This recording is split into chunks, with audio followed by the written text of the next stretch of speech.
কি করলেন আপনি বলেন তো? আর এখন বলেন আমি কি করেছি আপনি টের পান না। প্রতিহিংসার বশবর্তী হয়ে ক্ষমতার অপব্যবহার করে মানুষের কাছ থেকে অবৈধভাবে টাকা ইনকাম করার জন্য ওরা এই কাজগুলো করেছে। আমার বাড়ি থেকে নিয়ে এসেছে, আমি দইতলার উপরে ঘুমাচ্ছিলাম, আমার ওখান থেকে নিয়ে এসে অমুক জায়গা থেকে ওনারা গ্রেফতার করেছে, অথচ পুরা মিথ্যা কথা। আমার মামলায় লিখে লিখে দিয়েছে ওনারে পেয়েছি অমুক জায়গায়, অথচ নিয়ে আসলো বাড়ি থেকে। আমার বাড়ির প্রায় 150-200 মানুষ, সব সাক্ষী। এমন এমন মানুষকে সাক্ষী বানিয়েছে, জীবনে তাদের নাম শোনা দূরের কথা, কোনোদিন চোখেও দেখি নাই। আন্দাজে তারা সাক্ষী দেবে বলে আমার বিশ্বাস হয় না, কারণ তাদের আমিও চিনি না, তারাও আমাকে চিনি না। ধরার পরেই বেকার বেকার আমার বাবাকে বলছে 10 লাখ টাকা দেন, নাই তো 50টা মামলা দেবো আপনার ছেলের নামে। কোথায় পৌঁছিয়েছিল দেখেছেন? দেশটা মগের মূল্য পানি ফেলেছে। আমার বাবা তো গ্রাম্য মানুষ, ভয়ে রিমান্ডের যে নাম শুনেছে যে পিটাবে, শেষ পর্যন্ত 8 লাখ টাকা দিয়ে দিয়েছে। এই মামলা যেদিন খারিজ হয়ে গেল ওই দিন আমি কল দিয়েছিলাম মামলার আয়ুকে। আমি এতদিন ওরে স্যার বলতাম, ও এখন উল্টো করে আমারে স্যার বলছে। হুজুর কান্নাকাটি করছিল, হুজুর মাফ করে দিন। কিসের মাফ? আগে ওই 10 লাখ টাকা ফেরত দে।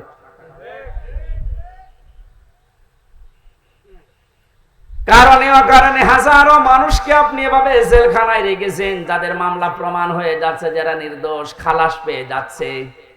আমার মনে হয় উচিত হবে সরকারের এই মুহূর্তে আইন পাশ করা, যারাই মামলার আয়ু থেকে জড়িত উপর পর্যন্ত প্রত্যেকে এভাবে 8-10 বছর করে জেলে রেখে দেন। দেখেন কেমন লাগে।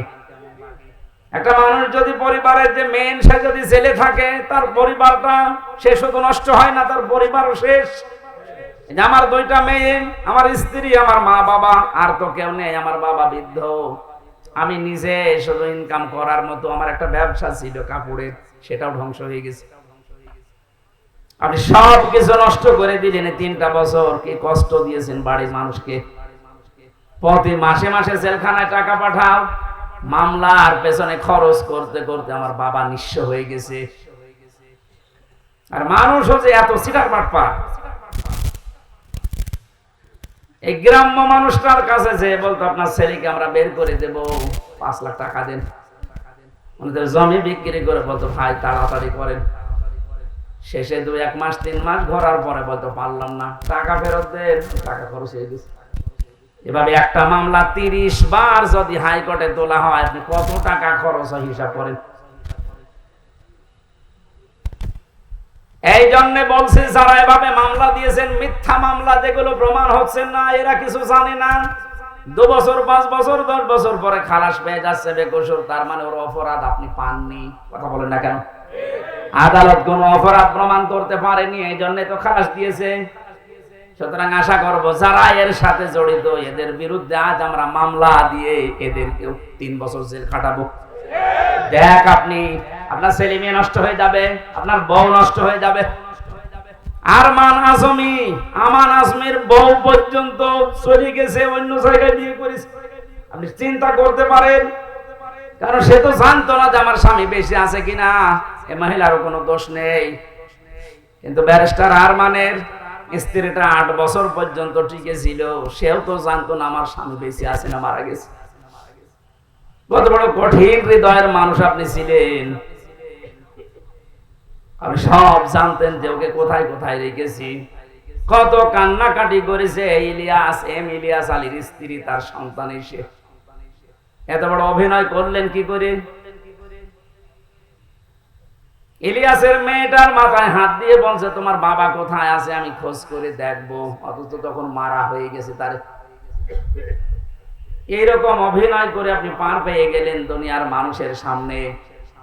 আমি এই জন্য বলছিলাম, বাংলার 18 কোটি মানুষ আপনাকে মাফ করে দিলেও ব্যারিস্টার আরমানের ইলিয়াস আলীর বউ আপনাকে মাফ করবে না। আমার 3 বছরে আমার বউ আপনাকে মাফ করবে না। আমার ওই ছোট মেয়েটা 1 বছর রেখে গিয়েছিলাম ছেলে, এখন ওর 4 বছর, ও তো আপনারে মাফ করবে না, কারণ ও আমার চিনি না। ও মনে করে এরকম বহু হুজুর বাড়ি আসে, এটাও এরকম হুজুর। আমি যেদিন জেলখানা থেকে বাড়িতে ঢুকলাম, ওরে কোলে নিয়েছি, আমার বলছে হুজুর আমাদের বাড়িতে চলে, কারণ 3 বছর আমাকে যোগাযোগ বিচ্ছিন্ন রেখেছিল, আমি জানতামই না যে বাইরে আমার কেউ আছে কিনা, এত কঠিন অবস্থা। ও চিনবে কি করে? ওই যে আদালতে প্রিজন ভ্যান ধরে ঝুলেছিল, এটা মনে হয় ভাইরাল হয়েছিল একবার। এই দৃশ্যগুলো দেখে এনএসআই যিনি প্রধান ছিলেন ওই সময়, গোয়েন্দা বিভাগের যারা দায়িত্বে ছিল, এসবি স্পেশাল ব্রাঞ্চের, তারা পর্যন্ত ডিআইজি নাফিউল স্যার পর্যন্ত কান্না করেছে যে না, এটা মেনে নেওয়া যায় না। এতটুকু একটা বাচ্চা 3.5 বছর বয়স, ও প্রিজন ভ্যান ধরে ঝুলে আছে বাবাকে এক নজর দেখার জন্য। এরপরও আপনার মন গলে নাই। আপনি যদি জানতেন যে অপরাধী, তাহলে তো শাস্তি দিতে পারতেন। আপনি নিজেও জানেন, এমনকি অফিসাররা আমারে বলতো হুজুর আপনি কিছু করেননি, আমরা জানি। কত বড় শয়তান দেখেছে, নিজেরা বলতো যে আপনি কিছু জানেন না, আমরা জানি। তারপরও ওরা এই অবস্থাগুলো করেছে। এমনি জেলে দিলে তো হতো, জেলে গেলে সারাদিন ঘোরাফেরা করা যায়, বিশাল এরিয়া। এরকম গ্রামের মতো 3-4 গ্রাম মিলে একটা জেলখানা, কাশিমপুর কারাগার, এরকম 3-4 গ্রাম মিলে 1, 2, 3, 4। এখানে সারাদিন যদি ঘোরাফেরা করেন মনে হবে বাড়ির মতোই আসি।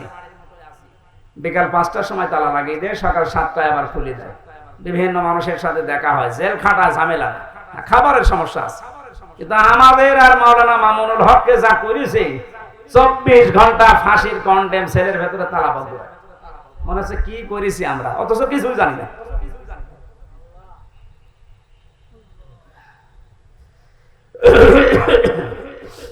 আমি আযাবুম মুহিনের কথা বলছিলাম। জালেমরা মনে করে আল্লাহ আমাদেরকে ভালোবেসে ক্ষমতায় রেখেছে। ওই যে ওসি সাহেব যেটা মনে করেছিল, আল্লাহকে ভালোবেসে মহব্বত করে কল্যাণের জন্য ওদের ক্ষমতা দেয় না, ওদের পাপ যেন পরিপূর্ণ হয়ে যায়, এই জন্য আল্লাহ দিয়ে রাখে। আমার মনে হয় খাপের খাপ এই আয়াতটা ওদের সাথে মিলেও গিয়েছে। যখনই পরিপূর্ণ হয়ে গেছে, এত বড় বড় দল বাংলাদেশে 17 বছর বহু চেষ্টা করেছে, চুল পরিমাণ নড়াতে পারে না। অথচ মাত্র কিছু ছাত্র, আমার মনে হয় আল্লাহ এদেরকে আবাবিল পাখির মতো ব্যবহার করেছে, কারণ পাপ পরিপূর্ণ হয়ে গেছে। এখন আবাবিল পাখির মতো ব্যবহার করে জালেমদেরকে এমন ভাবে অপমান করেছে। দোয়া করছি মুসাফির অবস্থায়, মাজলুম অবস্থায়, অসুস্থ অবস্থায় বলছি, কারণ জেল থেকে বের হয়ে আমি এখনো পর্যন্ত স্বাভাবিক না। ওরা যা খাওয়াতো আমাদেরকে, বেঁচে থাকা দায়। মাওলানা মামুনুল হক না থাকলে আমি আরো কষ্ট পেতাম। ওনার একটা গরম করার বাটি ছিল, মাঝে মাঝে উনি গরম করে আমাদেরকে খাওয়াতো। তাছাড়া যে খাবার দেয় 10,000 মানুষের খাবার খাওয়া যায়।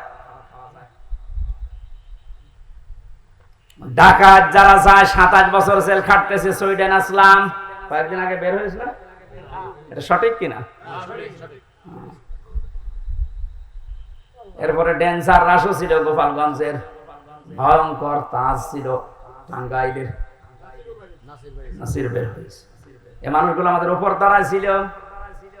এদের হ্যাঁ, এরা 27 বছর জেল খেটেছে, কিন্তু একটু আরামে ছিল। ওদের ভিআইপি তো, ওরা ভেতরে থাকার পরও বাইরে ওদের রাজত্ব চলতো। এই কারণে কোনো অভাব ছিল না। এক মাসে ওদের 8-10 লাখ 20 লাখ টাকা খরচ, আর আমাদের 20 লাখ 10,000 টাকা বাড়ি থেকে পাঠাতে আমার আব্বা। যেখানে 20 লাখ খরচ করে একটা লোক, সেখানে 10,000 টাকায় হালে পানি নেবে। এখানে কষ্টটা আরো বেশি। টাকা আনতে পারিস না, টাকা আনবো কি করে? আর কি ওর মতো বাম হাত ডান হাতের ইনকাম আছে? এই কষ্টগুলো দেওয়ার কারণে শেষ পর্যন্ত, তারপরও বলছি, ওনারা যদি ফাঁসির কন্ডেম ছেলে না রেখে আমার শুধু জেলে রাখতো, আমার মনের ভেতরে এত দুঃখ কাজ করতো না। এমন করেছে আমার সহ্যের বাইরে চলে গেছে। আমার মা, বাবা, স্ত্রী আর সন্তান, এদের ছাড়া কাউকে দেখা করতে দেবে না। তাও এরা যদি 3 মাস পরে একবার যেত, 9টা না 10টা গোয়েন্দা বিভাগ থেকে রিপোর্ট লাগবে যে হ্যাঁ এটা মা বাবা। কেন আমি বলে দিচ্ছি যে এই ছবি দেখে এটা আমার মা বাবা হবে না, 9-10টা গোয়েন্দা বিভাগ খবর নেবে। তার মানে ও খবর নিতে 8-10 ঘন্টা শেষ। কুষ্টিয়া থেকে কাশিমপুর কারাগার গাজীপুরে যাওয়া আসা করতে 7 একদিন লাগে। আর আমাদেরকে আত্মীয় স্বজন ওখানে আছে।